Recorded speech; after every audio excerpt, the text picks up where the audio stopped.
Video kali ini saya akan membahas sesuai request Anda semua. Saya akan membahas soal responsi yang pada pertemuan keberapa itu, 3 atau 4. Itu ada 3 soal. Kita akan coba saya bahas di sini. Yang pertama, soal pertama, ini ada rata-rata nilai ujian kelas statistik induktif itu adalah 67. Oke. Dengan simpangan baku 12. Dengan anggapan bahwa nilai ujian tersebut terdistribusi normal, Anda diminta untuk menghitung persentase mahasiswa yang memperoleh nilai kurang dari 60 dan batas atas dari 10% mahasiswa yang mendapatkan nilai terendah. Anda diminta untuk menghitung dua itu. Oke. Kita tahu rata-rata nilai ujian kelas statistik induktif itu adalah 67.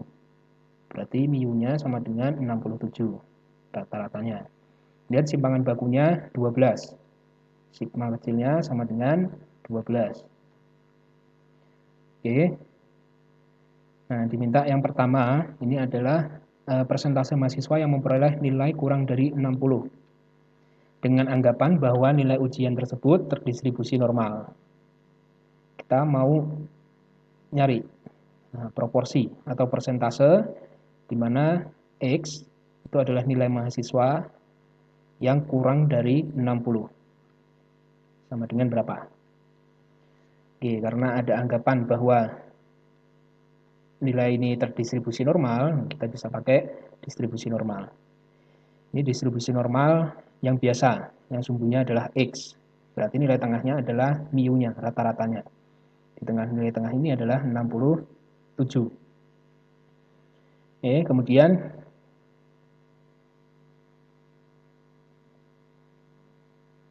batasnya adalah 60. Batasnya adalah 60. Persentase mahasiswa yang memperoleh nilai kurang dari 60 itu berapa? Misalnya di sini saya buat ini, titik ini adalah 60. Nah, berarti di sebelah sini, ini persentasenya berapa? Proporsinya ada berapa? Ini adalah yang kita cari. Oke, nah kalau pakai distribusi normal biasa itu kan kesusahan. Kita bisa pakai distribusi normal baku, kita membakukan. Berarti di sini yang kita cari adalah nilai Z-nya. Yang kita cari adalah nilai Z-nya ketika X-nya sama dengan 60.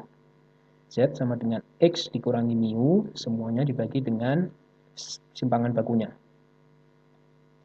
Itu berarti sama dengan X-nya ketika 60 dikurangi mu-nya 67 bagi dengan 12. Ini sama dengan negatif 7 per 12. Itu sekitar negatif 0,58. Ini sebenarnya 0,58, 333 dan seterusnya. Tapi kita sederhanakan. Kita bulatkan ke dua angka di belakang koma. Jadi negatif 0,58. Oke, sekarang kita gambar distribusi normal bakunya dengan sumbunya Z berarti, karena dia distribusi normal baku. Kalau distribusi normal baku itu nilai tengahnya itu adalah 0. Z-nya sama dengan 0. Sedangkan batasnya itu adalah yang kita ketahui ini negatif 0,58. Berarti di sini negatif 0,58. Nah, di sini ini berapa? Luasnya berapa atau proporsinya berapa di sebelah sini? Oke, untuk menghitung proporsi di mana Z itu kurang dari negatif 0,58, itu berarti kita hitungnya sama dengan 0,5. 0,5 itu karena yang ini, luasnya ini, dari tengah sampai ke kiri, tak terhingga ini, itu adalah 0,5 atau 50%. Ya, itu 0,5 atau 50%. Kemudian itu dikurangi dengan luas dari sini. dikurangi dengan luas dari 0 sampai dengan negatif 0,58.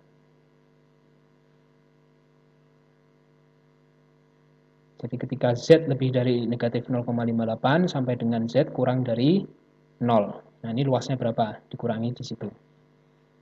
Oke, sekarang kita cari di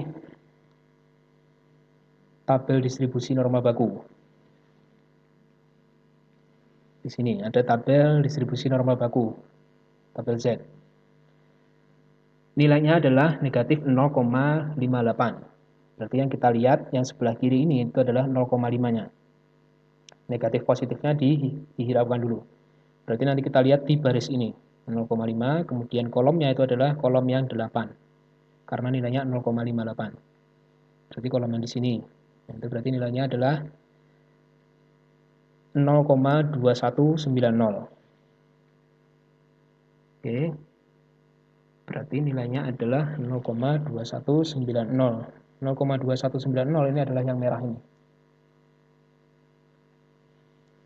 Berarti nanti dikurangi dengan 0,2190. 0,5-nya dikurangi dengan 0,2190. Hasilnya sama dengan 0,2810. Nah, berarti luas yang biru ini, luas yang saya arsir biru ini itu adalah 0,2810 atau 28,1%. Jadi ada 28,1% mahasiswa yang nilainya kurang dari 60. Itu. Kemudian yang B. Yang B ini batas atas dari 10% mahasiswa yang mendapatkan nilai terendah.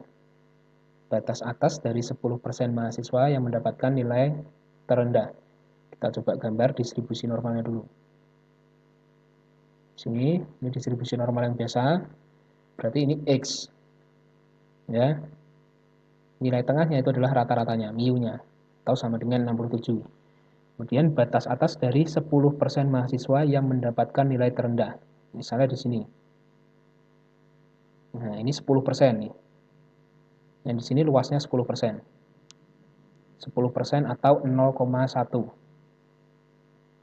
Oke, nah ini batasnya berapa? Batas atasnya ini berapa? Itu yang ditanya adalah itu. X-nya ini sama dengan berapa? Oke. Nah, untuk menyelesaikan ini lebih mudahnya menggunakan kita pakai distribusi normal yang baku, yang sumbunya Z. Ini sumbunya Z, distribusi normal baku. Nilai tengahnya adalah 0, di sini sama, dicari Z-nya berapa. Yang di sini 10%, ya kan, atau 0,1. Kemudian yang di saya arsir merah ini, itu adalah setengah dikurangi 0,1. Atau 0,5 dikurangi 0,1. Berarti yang merah ini luasnya adalah 0,4 atau 40%. Nah, sekarang kita cari 0,4 ini nilai Z-nya berapa kalau di tabel distribusi normal baku. 0,4 yang paling mendekati 0,4. Nih, dua angka ini paling mendekati 0,4. Dari dua angka ini yang paling mendekati lagi adalah yang ini, 0,3997. 3997. Nah, ini adalah nilai Z-nya itu adalah sebesar 1,2 ya, 1,2 dan dia ada di baris ke-8. Berarti nilai Z-nya adalah 1,28. Nah, di sini itu berarti nilainya 1,28 atau negatif 1,28. Dia negatif karena dia di sebelah kirinya 0. Negatif 1,28. Udah ketemu. Sekarang tinggal mengkonversi. Nilai negatif, nilai Z sama dengan negatif 1,28 ini X-nya berapa? Konversinya pakai rumus yang ini. Kita tahu Z-nya itu negatif 1,28. Kemudian X-nya dicari. Dikurangi mu-nya. Mu-nya adalah 67. Dibagi dengan sigma kecil atau simpangan bakunya 12. Oke, 12-nya pindah ruas. pembagian jadi perkalian. Di sini jadi negatif 15,36 sekitar itu sama dengan X min 67. Nah, negatif 67-nya ini juga pindah ruas jadi positif. Jadi 67 kurangi 15,36 itulah sama dengan X. Jadi X sama dengan 51,64. Jadi ada 10% mahasiswa yang mendapatkan nilai terendah. Nah, itu batas atasnya, nilai paling tingginya dari 10% orang mahasiswa itu adalah 51,64. Nilainya adalah 51,64. Nilainya